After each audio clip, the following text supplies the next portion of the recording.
Bom dia, boa tarde, boa noite, alunos da Escola 7 Ezequiel de Souza Brito, uma escola de ensino médio, um centro estadual de tempo integral. Cá estou eu mais uma vez, professor Manuel Filho Brandão, ou MFB, como vocês preferirem, em mais uma aula do segundo ano. Sejam todos bem-vindos a mais esta aula. Se liguem aí na vinheta.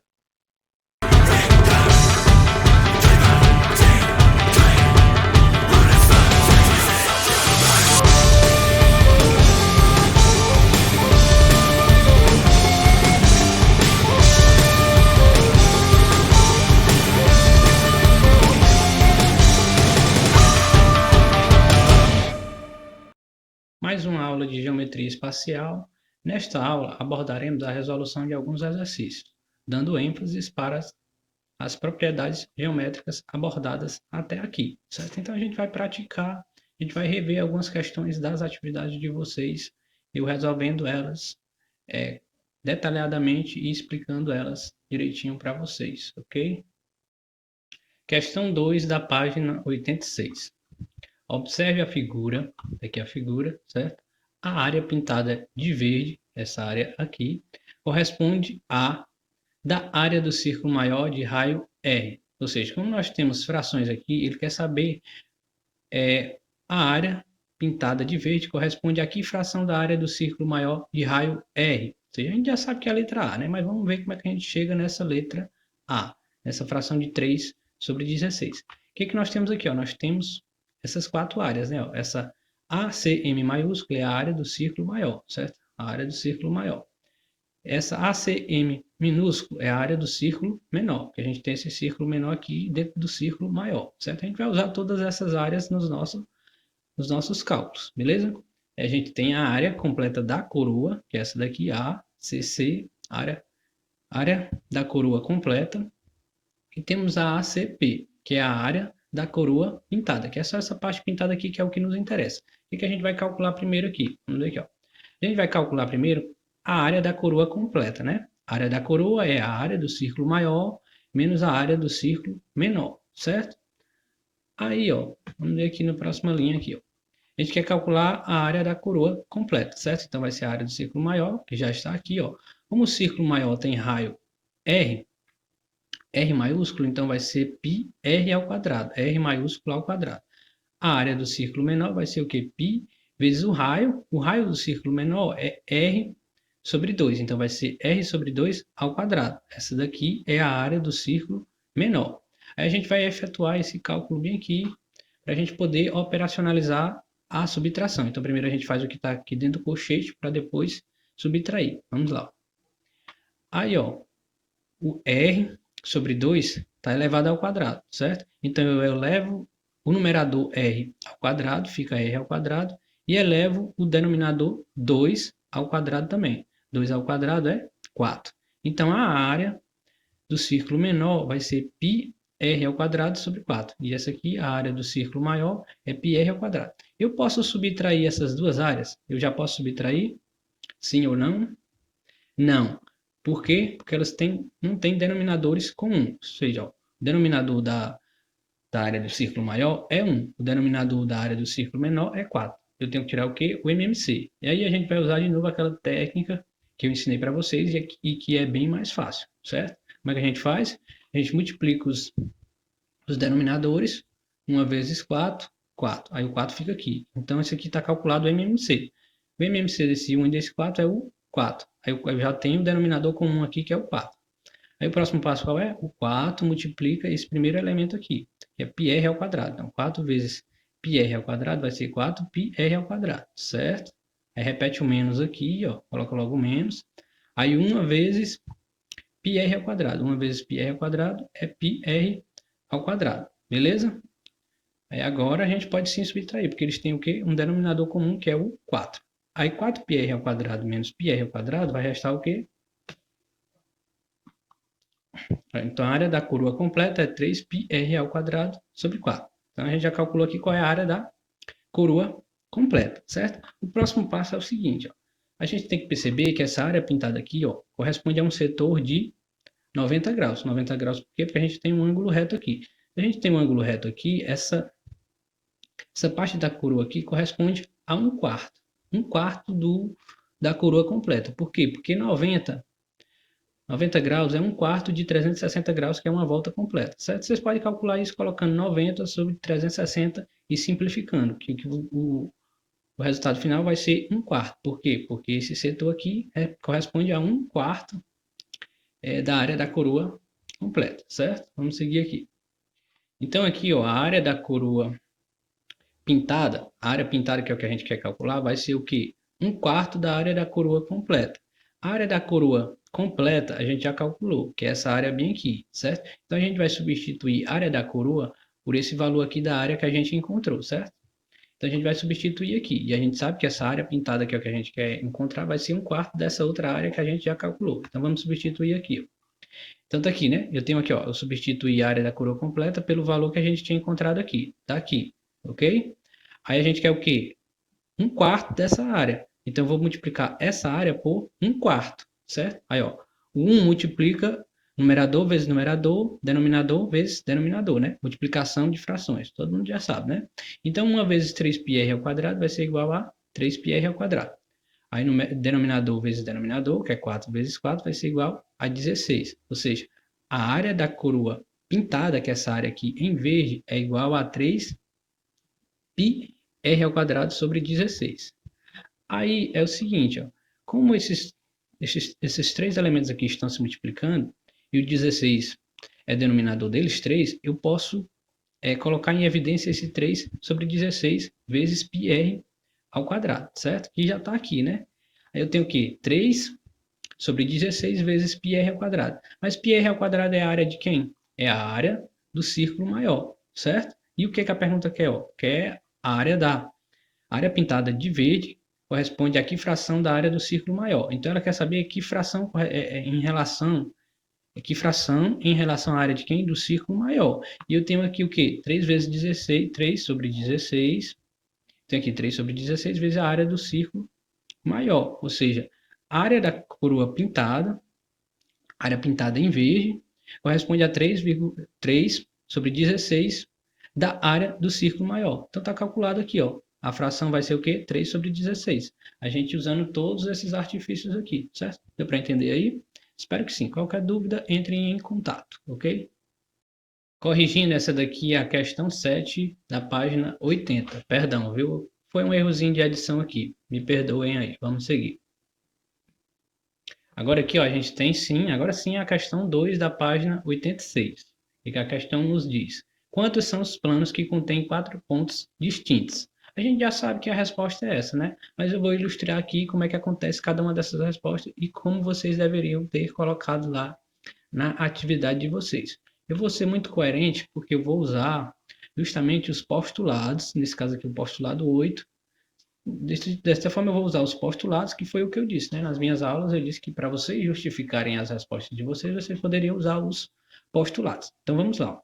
A primeira possibilidade aqui é de eu ter infinitos planos passando por esses quatro pontos, certo? Vamos ver aqui, ó. Por P8, que é o postulado 8, se dois planos distintos interceptam-se, a intersecção é uma reta, certo? Aí aqui, ó, vou explicar por que isso acontece. Pelo postulado do 8, e sabendo que um plano não tem espessura, podemos ter infinitos planos interceptando-se em uma reta. Assim, se os 4 pontos são colineares, eles podem estar contidos em infinitos planos. Ou seja, aqui, ó, eu tenho esses 4 pontos aqui colineares, certo? Ou seja, todos eles estão contidos nessa reta aqui em preto. Aí eu tenho aqui, ó, 3 planos, esse plano verde, esse plano aqui em amarelo e esse plano em vermelho aqui, se intersectando nessa reta. Ou seja, esses 4 pontos aqui estão todos contidos nesses 3 planos aqui. Aí eu vou ter só esses 3 planos se interceptando em uma reta? Não, como eu disse ali, como os planos não têm espessura, eu posso ter infinitos planos se intersectando numa mesma reta. E se nessa mesma reta eu tiver esses 4 pontos contidos, então esses 4 pontos aqui vão estar também contidos nesses infinitos planos, ok? Então está explicado aí essa primeira possibilidade de eu ter infinitos planos passando por esses 4 pontos, beleza? A segunda possibilidade é de eu ter um só plano em que esses 4 pontos estão contidos. Essa daqui é bem simples. E eu vou usar de novo outro postulado. Eu vou usar o quê? O postulado 6. Ó. Por P6, pelo postulado 6, 3 pontos não colineares determinam um único plano. Aí eu justifico aqui essa possibilidade. Pelo postulado 6, P6, né? E considerando um quarto ponto contido nesse mesmo plano, temos um plano que contém esses 4 pontos. Nesse caso, estes pontos são coplanares, certo? Vamos supor só esses 3 pontos aqui, A, B e C. Dados esses 3 pontos aqui, eu vou ter sim um plano em que eles vão estar contidos, certo? Eles vão formar um único plano em que eles vão estar contidos. Aí, se eu considerar esse quarto ponto aqui, esse ponto D, contido também nesse plano, eu vou ter o quê? Um único plano em que esses 4 pontos estão contidos. Essa daqui é bem simples da gente justificar, certo? A gente usa só o postulado 6 aqui para justificar que esses 3 pontos aqui vão formar um único plano. Aí a gente considera esse quarto ponto também contido nesse plano. Então, pronto, está demonstrado que esses 4 pontos podem estar, sim, em um plano se esses 4 pontos forem coplanares. Beleza? Vamos seguir. Agora, a terceira possibilidade, né, de eu ter nenhum plano em que esses 4 pontos estão contidos. Beleza? Então, a gente vai usar aqui o postulado 3. Ó. Fora de uma reta, bem como fora de um plano, há infinitos pontos. Deixa eu ler aqui minha justificativa, né? Pelo postulado P3, se considerarmos esses 4 pontos não coplanares, não existe um plano que contenha os 4 pontos considerados. Nesse caso, esses pontos não são coplanares. Ou seja, esses 3 pontos A, B e C, eles formam um único plano, certo? Mas se eu considerar esse quarto ponto aqui não contido nesse mesmo plano, eu não vou ter um plano em que os 4 pontos estão contidos. Ou seja, não vai haver nenhum plano em que eu vou conseguir colocar esses 4 pontos em um mesmo plano, certo? Por quê? Porque esse ponto D aqui não pertence ao mesmo plano que esses outros 3. Ou seja, nenhum plano eu consigo colocar esses 4 pontos simultaneamente, certo? Por quê? Porque eles não são pontos coplanares, beleza? Então está demonstrada essa terceira possibilidade, ok? Questão 10, itens C e D, página 94. Vamos lá.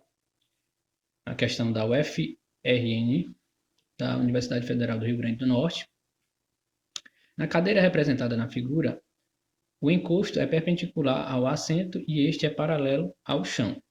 Sendo assim, responda às questões a seguir. Os planos H e J, ou seja, H e J, esse plano aqui do encosto, e EGN, E, G e N, são paralelos. Eu coloquei aqui essa representação aqui, ó. Isso aqui são figuras do GeoGebra, certo? Porque no GeoGebra eu consigo colocar esses planos aqui e dá para a gente perceber melhor o que a gente quer analisar aqui. O que a letra C nos pergunta? Se eles são paralelos, né? É óbvio que eles não são paralelos, né? Aí a gente, aqui não tem muito o que você, não tem cálculos a fazer aqui. Você tem que só justificar de alguma forma, né? Você tem que só afirmar que sim ou que não e justificar, né? Nesse caso, os planos H e J e EGN não são paralelos, né? Os planos H e J e EGN são concorrentes. É como dá para a gente perceber aqui, ó. Quando ele fala aqui, ó, esse plano H e J era bem fácil de perceber, né? Esse plano EGN, a gente tinha que só imaginar esse plano aqui, ó, esse plano em verde passando por esses 3 pontos, certo? E aí a gente tinha que imaginar se ele seria paralelo ou não a esse plano aqui, H e J. E aqui é perceptível que eles são planos concorrentes, ok? Bem simples essa questão, né? Letra D, o segmento EF é um segmento de reta comum aos planos F, vamos aqui, ó, F, EFN e o plano EHG. Eu tenho o segmento EF aqui e a gente tem que ver se ele é um segmento comum ao plano EFN e EHG. É perceptível que eles são, sim, que esse segmento EF é sim um segmento comum a esse plano aqui, que é o plano EHG, a esse plano aqui é FN. Por quê? Ó? Porque sim, o segmento de reta EF está contido nos planos EFN, ou seja, ó, eu tenho o plano EFN e esse segmento está contido nele, certo? E eu tenho o plano EHG e esse segmento aqui também está contido nele, ou seja, ele é um segmento comum aos dois planos. Essa questãozinha aqui é bem fácil de a gente perceber essas coisas. E vai ter sim na prova questõezinhas de percepções entre paralelismo, retas reversas, viu? Então estudem essas propriedadezinhas de geometria, beleza? Vamos seguir. Agora a questão 13 da página 94. Sejam alfa e beta planos paralelos distintos, A, B e C pontos não colineares de alfa, ou seja, esses pontos estão em alfa, e P um ponto de beta, ou seja, esse P está no plano beta. Tais que o segmento PA é perpendicular ao plano beta, ou seja, esse segmento aqui é perpendicular ao plano beta. Se R, T e V são pontos médios dos segmentos PB, PA e PC, respectivamente, prove que o plano RTV é paralelo a beta. Aí, ó, a gente vai usaremos a propriedade 4 de paralelismo, que eu vou abreviar para P4PA, certo? Quando eu colocar P4PA, eu estou falando da propriedade 4 de paralelismo. O que essa propriedade diz? Ela está aqui, ó, certo? Se alfa é paralelo a duas retas concorrentes em um plano beta, então alfa é paralelo ao plano beta. Ou seja, se eu tenho essas duas retas concorrentes, RS, e elas são paralelas a esse plano alfa, isso quer dizer que esse plano alfa também é paralelo ao plano beta. Aí a gente vai usar também essa propriedade 3 de perpendicularismo, que eu vou abreviar para P3PE, que é a propriedade 3 de perpendicularismo. O que, é que ela nos diz? Eu vou usar só essa segunda propriedade, porque tem duas propriedades. Essas duas figuras aqui são duas afirmações nessa mesma propriedade. A gente vai usar só essa segunda aqui, ó. Dois planos perpendiculares a uma mesma reta são paralelos. Ou seja, se eu tenho essa reta aqui e ela é perpendicular a esses dois planos também vão ser o quê? Paralelos, certo? Que é o que a gente vai usar para justificar que esse plano aqui, RTV, é paralelo ao plano beta. No próximo slide aqui eu vou explicar direitinho. Vamos seguir. Então, a gente vai usar essas duas propriedades para provar que esse plano RTV é paralelo ao plano beta. Então, vamos lá. Se RT e V são pontos médios dos segmentos PB, PA, PC, então eles estão a uma mesma distância dos planos alfa e beta. Ou seja, se esses pontos RT e V são os pontos médios, eles estão a uma mesma distância do plano alfa e do plano beta. Então, esses pontos são paralelos a esses dois planos, mas não é isso que a gente quer provar. Então a gente segue, ó. Assim, as retas RT e TV concorrentes no ponto T, contidos no plano RTV, são paralelos ao plano alfa. Ou seja, eu estou dizendo que essas retas concorrentes aqui, ó, são paralelas ao plano alfa, certo?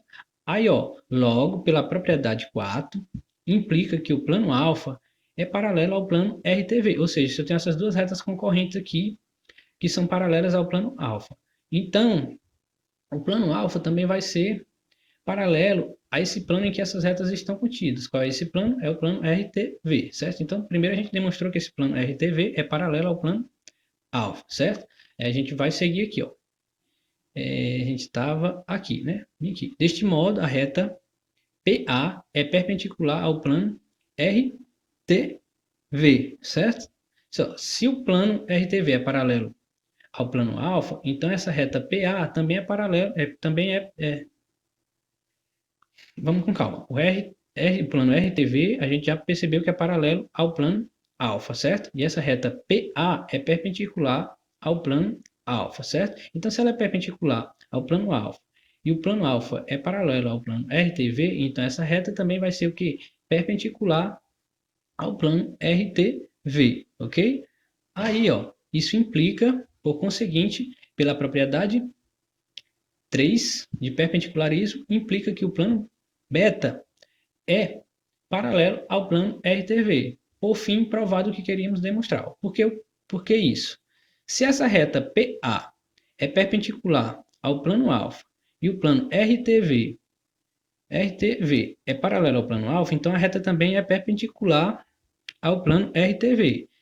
E a questão já tinha nos dito que essa reta aqui, PA, é perpendicular ao plano beta. Ou seja, essa reta PA é perpendicular ao plano beta e é perpendicular ao plano RTV. Então, isso implica que esse plano RTV também é paralelo ao plano beta, ou seja, a gente provou que o plano beta é paralelo ao plano RTV, que era o que a questão queria, né? Prove que o plano RTV é paralelo ao plano beta. Ou seja, eu fui bem coerente aqui e eu usei as propriedades 4 de paralelismo e a propriedade 3 de perpendicularismo para provar isso.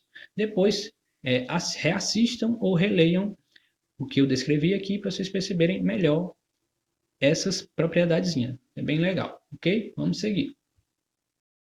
Questão 11, página 100. Só lembrando que aqui eu estou justificando essas respostas porque são percepções que vocês têm que ter ao resolver essas questões, mas a prova é objetiva, certo?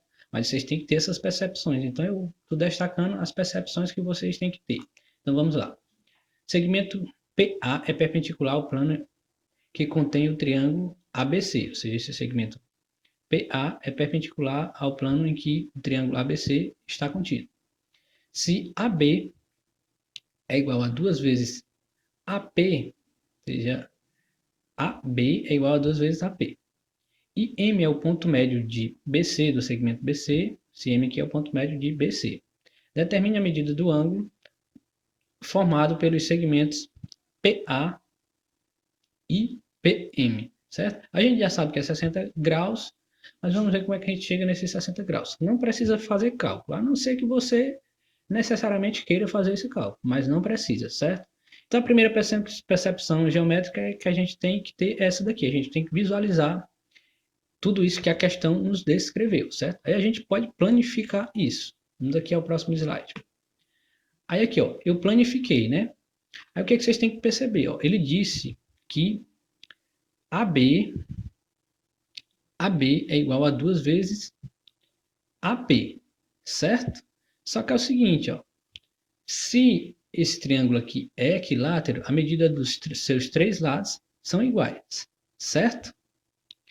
E, por exemplo, se eu tenho esse ponto médio M aqui, então eu tenho a medida desse lado aqui dividido em 2 medidas iguais, certo? Então, se AP vezes 2 é igual a AB, ou seja, AP, medida do segmento AP, é congruente à medida do segmento BM, certo?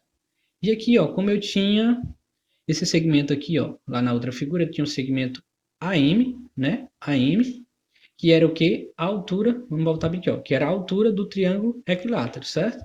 Então eu tenho esse segmento aqui, ó, que é a mesma altura desse triângulo equilátero, certo? E eu tenho esse outro segmento AP, que tem a mesma medida do segmento BM, ok? Então já dá para vocês perceber aí a semelhança entre esses dois triângulos retângulos bem aqui, ó, esse triângulo aqui e esse triângulo aqui. A partir disso aqui, a gente pode já afirmar qual é esse ângulo aqui entre os segmentos AP e PM, certo? Vamos ver aqui o que eu escrevi aqui, ó. Em virtude de o triângulo ser equilátero, seus 3 ângulos medem 60 graus. Isso nós já sabemos, né? Logo, pelo critério de semelhança lado, ângulo, lado, é o seguinte, ó. AM é igual a AM, certo? Então, esse lado é igual a esse lado. Esse ângulo aqui é reto, certo? E esse ângulo aqui também é reto, ok? E esse lado aqui, ó, que é o lado AP, é congruente ao lado BM aqui desse outro triângulo, certo? Então, o critério de semelhança é o quê? Lado, ângulo, lado, certo? Então, a gente já pode perceber a semelhança entre esse triângulo azul e metade desse triângulo equilátero, ok? Aí, ó, o triângulo PM é semelhante ao triângulo BMA. Assim, a medida do ângulo formado pelos segmentos PA e PM é 60 graus. Ou seja, se esses dois triângulos aqui, ó, esse triângulo aqui e metade do triângulo equilátero são semelhantes, os ângulos internos desses dois triângulos são o quê? Iguais. Ou seja, esse aqui é 90 graus, esse aqui vai ser 60 graus, esse aqui, como vai ser metade de 60, esse aqui vai ser 30 graus. Então, aqui vai ser 30, 90, 60, que vai dar os 120 não, 180 graus, que é a soma da medida dos ângulos internos de um triângulo. Ou seja, a medida do ângulo PA e PM é 60 graus. Por quê? Porque esses dois triângulos são semelhantes. Aí sim está justificado a medida desse ângulo ser 60 graus, pela semelhança entre esses triângulos, ok? Espero que vocês tenham percebido aí direitinho. Vamos seguir. Agora a questão 12 da página 100 também. Uma questão da Universidade Federal de Pernambuco. Na ilustração abaixo, ABCD e ABF são retângulos e o ângulo DAF mede 60 graus. Se o segmento AB está aqui, mede 2 raiz de 30, BE mede 6 e BC mede 10, qual a distância entre os vértices C e F? A gente já sabe que é 14 unidades de comprimento, mas vamos ver aqui como é que a gente chega nesse resultado, certo? Sempre na matemática vai existir alguns caminhos para você chegar direitinho na resposta. Vocês podem ter seguido outro caminho diferente do meu, mas se vocês fizeram tudo corretamente, está perfeito, certo? Não precisa vocês fazerem o mesmo que eu. O importante é vocês fazerem direitinho do jeito de vocês, ok? Então vamos lá. Perceba que eu tenho aqui o ângulo DAIF. E esse ângulo DAIF é igual ao ângulo CBE. Aí eu prefiro trabalhar com esse ângulo CBE, que foi o que eu coloquei aqui, ó. O ângulo CBE também vai ser 60 graus, ok? E aí ele nos disse que o segmento BE mede 6. Aí eu coloquei aqui. E o segmento BC que é esse aqui, mede 10. Tá aqui. Aí, ó, a gente tinha que calcular a medida desse segmento B aqui, para a gente, então, calcular a distância de C até F. Porque aí a gente ia usar o que aqui, ó? Se a gente sabe que a distância de A até B está aqui, ó, e é 2 raiz de 30, então a distância de C até E também vai ser 2 raiz de 30, que é o que está aqui, ó. De F até E também vai ser 2 raiz de 30, porque ele está aqui paralelo ao segmento AB. Então, eles vão ser congruentes. Então, F e E também vai ser 2 raiz de 30. Mas primeiro a gente tem que calcular esse B aqui para, então, a gente, nesse triângulo retângulo aqui, calcular a distância de C até F. Vamos para cá, ó. Como a gente aqui não tem um triângulo retângulo, a gente tem que voltar lá para a lei dos cossenos, certo? No próximo slide aqui, vamos passar aqui, certo? Então aqui, ó, a gente vai usar a lei dos cossenos para calcular a medida desse B aqui, certo? Então a gente vai pegar, ó, os outros dois lados ao quadrado, se somando, menos 2 vezes A vezes C, que são a medida desses outros dois lados, e o cosseno desse ângulo aqui, que é o oposto a B, cosseno de ângulo de 60 graus. Então vamos substituir aqui logo, certo? Então eu quero encontrar o B aqui, a medida do B, e eu sei que esse B ao quadrado é igual a essa expressão aqui, pela lei dos cossenos, então eu vou substituir, né? Primeiro vamos substituir aqui, ó, o lado que mede 6, então fica 6 ao quadrado, mais o outro lado que mede 10, então fica 10 ao quadrado, menos 2 vezes 6, vezes 10, e o cosseno de 60 graus é 1 meio. Então a gente substitui o cosseno de 60 graus por 1 meio. Aí o primeiro passo e mais rápido é o seguinte, a gente vai cortar esse 2 aqui que está multiplicando sobre esse 2 por esse 2 que está dividindo, porque esses 4 elementos aqui, ó, o 2, o 6, o 10 e o 1 meio, estão todos se multiplicando. Aí eu posso sim cortar esse 2 com esse 2, porque eles estão todos se multiplicando, certo? Aí cancela esses 2. Então vai sobrar só o quê? Então a gente operacionaliza aqui, né? 6 ao quadrado é 36, 10 ao quadrado é 100. Aí como eu cancelei 2 com 2, sobrou só 6 vezes 10, que é 60. 60 vezes 1 é 60. Então vai ficar 36 mais 100 menos 60. E vai dar... Então vai, ó, 100 mais 36 vai dar 136. 136 menos 60 vai sobrar 76. Então, B ao quadrado é igual a 76. Percebo que nesse triângulo retângulo aqui, ó, porque eu tenho uma D, a distância de C até F, certo? Ao quadrado, porque é a hipotenusa, certo? O quadrado da hipotenusa é igual à soma do quadrado dos outros dois catetos. Os outros dois catetos aqui são quem, ó? São a medida do lado B, que eu calculei aqui, certo? E a medida do lado F é F, certo? Esses dois ao quadrado. Como eu sei que eu vou usar aqui o B ao quadrado, não precisa eu passar esse expoente 2 para o outro lado como raiz. Porque se eu vou usar B ao quadrado aqui, eu vou só substituir B ao quadrado por 76. Se eu fosse calcular somente o B aqui, ia dar mais trabalho. Nesse caso, eu posso só substituir B ao quadrado por 76, certo? Então vamos lá. Ó. Então aqui, ó, quero calcular a distância, e essa distância é a hipotenusa desse triângulo retângulo aqui, então eu uso o teorema de Pitágoras aqui. Então vamos substituir aqui, certo? Então eu já sei, ó, que b ao quadrado é igual a 76. Então eu substituo b ao quadrado por 76. A distância do segmento F é 2 raiz de 30. Então eu substituo o segmento F por 2 raiz de 30 e elevo ao quadrado, porque esse aqui não está elevado ao quadrado ainda não, certo? Então isso aqui a gente ainda vai elevar ao quadrado. Então vamos elevar aqui ao quadrado. Certo? Como isso aqui está dentro do parênteses e esse 2 está multiplicando a raiz de 30, a gente eleva todos os dois elementos aqui ao quadrado. Então fica 2 ao quadrado, está aqui, e 30. Raiz de 30 ao quadrado, a gente elimina a raiz e deixa só o 30. Por isso que eu eliminei logo a raiz. Por quê? Porque esse raiz de 30 eu elevei ao quadrado, então eu elimino a raiz. Então vamos seguir aqui o cálculo, né? Então 2 ao quadrado é 4, então vai ficar 4 vezes 30, ok? Aí seguindo, primeiro a gente tem que resolver tudo que está dentro do parênteses. Só lembrando aqui, aí 4 vezes 30, 120. Aí agora sim a gente pode somar 120 com 76. Vamos somar. Então, 120 com 76 vai dar 196, certo? Isso aqui vai ser igual ao quê? A d ao quadrado. D ao quadrado é o quê? A distância de C até F, certo? Então, agora sim a gente vai passar esse expoente 2 para o outro lado como quê? Como raiz. Então, fica só o D desse lado e o expoente 2 passa para o outro lado com raiz quadrada do elemento que estava do outro lado da raiz. O elemento que estava do outro lado é o 196. Então, fica D igual a raiz de 196. A gente sabe que 196 é o quê?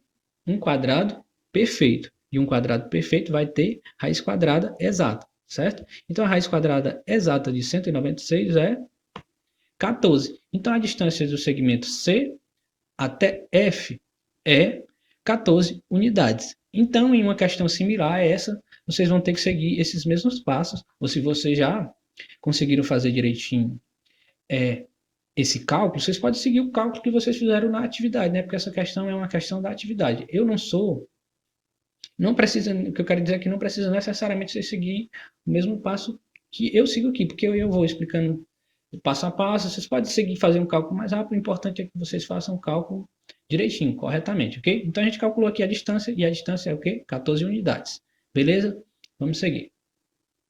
Pessoal, peguei aqui uma mensagem do Instagram do IFP de Piripiri, que é a instituição formadora da minha licenciatura em matemática. Foi lá que eu me formei em matemática. Então vamos ler aqui o recado. Enfim, o momento é de grande apreensão e atenção do mundo todo em relação ao novo coronavírus. No entanto, nossas vidas não podem parar completamente e, por isso, vale a pena utilizar o período de isolamento social para otimizar bastante a sua formação. Então, sigam essa dica, pessoal. Otimizem a formação de ensino médio de vocês.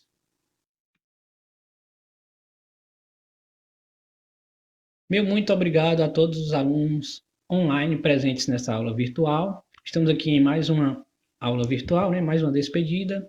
Quero agradecer ao pessoal aí que está aderindo às atividades remotas, que eu já vi que tem novos alunos enviando as atividades remotas. Eu espero que continuem, né? Que permaneçam enviando. Bons estudos a todos, que todos tenham uma boa prova, né? Que está logo aí. Bons estudos. Vamos estudar, viu? Tem várias propriedades geométricas aí para vocês conhecerem e aprenderem realmente elas. Tchau, até breve.